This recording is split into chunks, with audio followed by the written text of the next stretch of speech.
আজ 25শে মার্চ, মানব সভ্যতার ইতিহাসে কলঙ্কিত এক হত্যাযজ্ঞের দিন।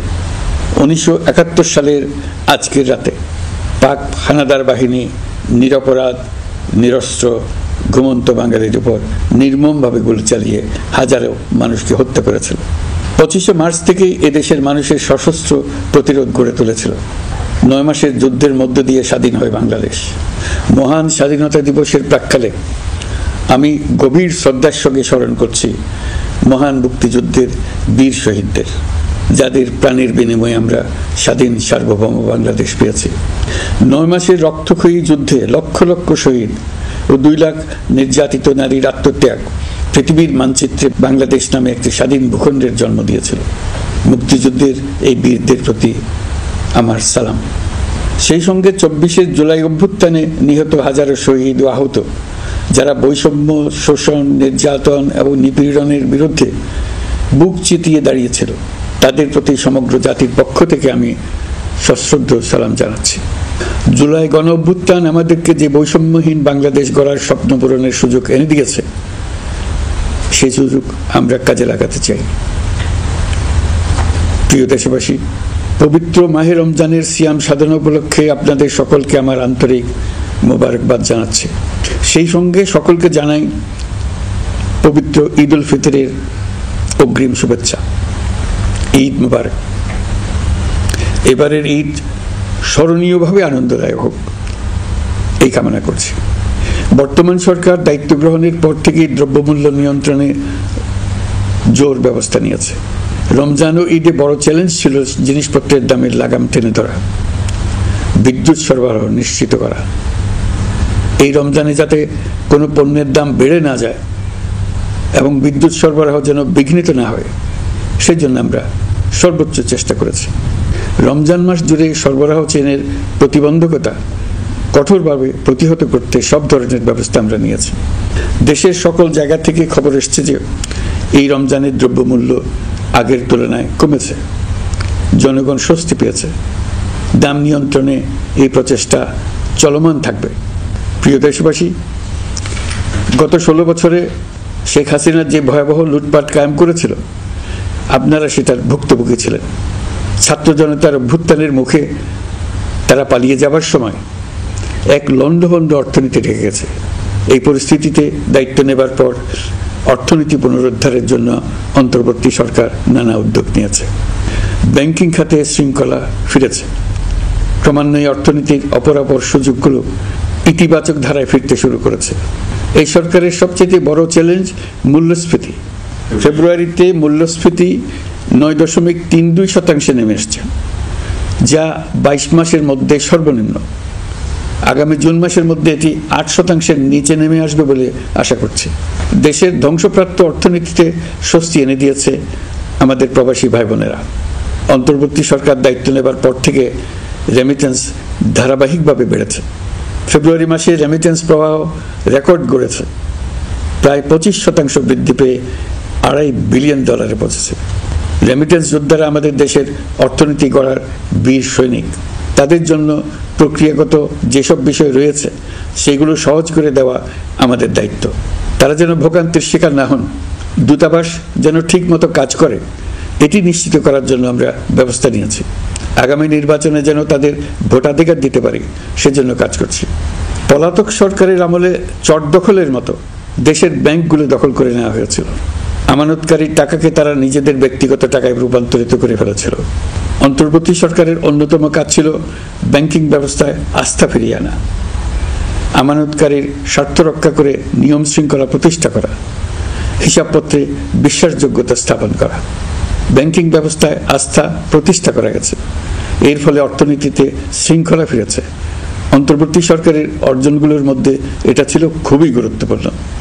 গত সরকারের লুটপাটের মহোৎসবে গত 15 বছরে $234 বিলিয়ন পাচার হয়েছে। এটা আমরা জানি। কত রকমভাবে পাচার হয়েছে তাও জানার বিষয়। অভিনব এক একটা পদ্ধতি ছিল। পাচারের একটা পদ্ধতি সবাইকে হতভম্ব করে দিয়েছে। এই পাচার হয়েছে বিদেশে অধ্যয়নরত সন্তানের কাছে টাকা পাঠানোর নামে। তিনি সন্তানের লেখাপড়ার জন্য এক সেমিস্টারের অর্থাৎ 3 মাসের খরচ বাবদ অফিসিয়াল ব্যাংকিং চ্যানেলে পাঠিয়েছেন $3,33,00,000, অর্থাৎ প্রায় 400 কোটি টাকা। পাচারের এর চাইতে বেশি তাক লাগানো পন্থা আর কি আছে, তার কোনো সীমা আছে বলে আমার মনে হয় না। আইন, নিয়ম, নীতির জায়গায় যখন হরিলুট প্রতিষ্ঠিত হয় তখন এমন সবকিছুই সম্ভব। এই অর্থ পাচারকারীদের দ্রুত আইনের আওতায় নিয়ে আসার লক্ষ্যে ইতিমধ্যে আন্তর্জাতিক তৎপরতা জোরদার করা হয়েছে। প্রিয় দেশবাসী, অন্তর্বর্তী সরকার পৃথিবীর বিভিন্ন দেশের শীর্ষস্থানীয় বিনিয়োগকারীদের সঙ্গে নিয়মিত বৈঠক করে যাচ্ছে। তারা বাংলাদেশের বর্তমান ব্যবস্থায় বিনিয়োগের বিষয়ে খুবই আগ্রহী। আশা করছি দ্রুততম সময়ে দেশে নতুন নতুন বিদেশি বিনিয়োগ আপনারা দেখতে পাবেন। সরকার দায়িত্ব নেওয়ার পর থেকে দেশে রপ্তানি 13% বেড়েছে। জানুয়ারিতে 7% কন্টেইনার হ্যান্ডলিং বেড়েছে। বাংলাদেশ বিনিয়োগ উন্নয়ন কর্তৃপক্ষ ইতিমধ্যে লাইসেন্সিং রিকোয়ারমেন্টস, প্রত্যাবাসন আইন সহ বিনিয়োগকারীদের যে সাধারণ সমস্যাগুলো রয়েছে সেগুলো সমাধানে কাজ শুরু করেছে। বাংলাদেশ বিনিয়োগ উন্নয়ন কর্তৃপক্ষ আগামী মাসে ঢাকায় 4 দিন ব্যাপী আন্তর্জাতিক বিনিয়োগ সম্মেলন করছে। বিশ্ববিখ্যাত অনেক বিনিয়োগকারী এতে অংশ নেবেন। ইতিমধ্যে DP World, Singapore PSA, AP Moller Maersk কয়েক বিলিয়ন ডলারের বিনিয়োগের প্রস্তাব করেছে। অন্তর্বর্তী সরকার দায়িত্ব গ্রহণের পর থেকেই স্বতঃস্ফূর্তভাবে পৃথিবীর সকল সরকার আমাদের প্রতি বন্ধুত্বের হাত বাড়িয়ে দিয়েছে। এটা শুরু হয়েছিল গত সেপ্টেম্বরে জাতিসংঘের বার্ষিক বৈঠকে। আপনাদের মনে আছে বিশ্বের সরকার প্রধানরা কিভাবে আমাদের সঙ্গে আগ্রহ নিয়ে দেখা করতে এগিয়ে এসছে। তারপর থেকে যে কোনো সম্মেলনে গিয়েছি, দেখেছি আন্তর্জাতিক নেতৃবৃন্দের আগ্রহ কিভাবে ক্রমেই বেড়ে চলেছে। জানুয়ারি মাসে সুইজারল্যান্ডের ডাভোসে গিয়েছিলাম। এই সম্মেলনে 47টি পৃথক ইভেন্টে আমার অংশগ্রহণ করতে হয়েছে। বিভিন্ন দেশের সরকার প্রধান, মন্ত্রী, বিশ্ব বাণিজ্যের নায়করা, জাতিসংঘের মহাসচিব, জাতিসংঘের বিভিন্ন সংস্থার প্রধানদের সঙ্গে বৈঠক করেছে। তারা আমাদের পাশে থাকার জন্য আন্তরিক আগ্রহ প্রকাশ করেছেন। সম্প্রতি আমি সংযুক্ত আরব আমিরাতে গিয়েছিলাম। তারা বিগত সরকারের সময় আমাদের ভিসা বন্ধ করে দিয়েছিল। আমরা সেই দেশের ভিসার দরজা খোলার চেষ্টা চালিয়ে যাচ্ছি। তারা আশ্বাস দিয়েছেন তাদের দিক থেকে সকল আনুষ্ঠানিকতা সম্পন্ন করে ভিসার দরজা উন্মুক্ত করবেন। আমি আশা করছি সেটা দ্রুতই উন্মুক্ত হবে। আমি সংযুক্ত আরব আমিরাতকে আমাদের দেশে শিল্প কারখানা গড়ে তোলার জন্য একটি শিল্পাঞ্চল করার প্রস্তাব দিয়েছি। তারা এই বিষয়ে আগ্রহ জানিয়েছে। শিল্পাঞ্চলে 2টি কাজ দিয়ে তারা শুরু করবে, এই জন্য কথাবার্তা শুরু হয়েছে। প্রথমে মুসলিম বিশ্বে সরবরাহের জন্য একটি হালাল গোশত প্রক্রিয়াজাত করার কারখানা করবে। এরপর মৎস্য প্রক্রিয়াজাতকরণের জন্য কারখানা স্থাপন করবে। তারা আমাদের নতুন সামুদ্রিক বন্দর পরিচালনা করার জন্যও আগ্রহ জানিয়েছে। প্রিয় দেশবাসী, বিশ্ব মানচিত্রে বাংলাদেশকে অনন্য উচ্চতায় নিয়ে যাওয়া আমাদের অন্যতম লক্ষ্য।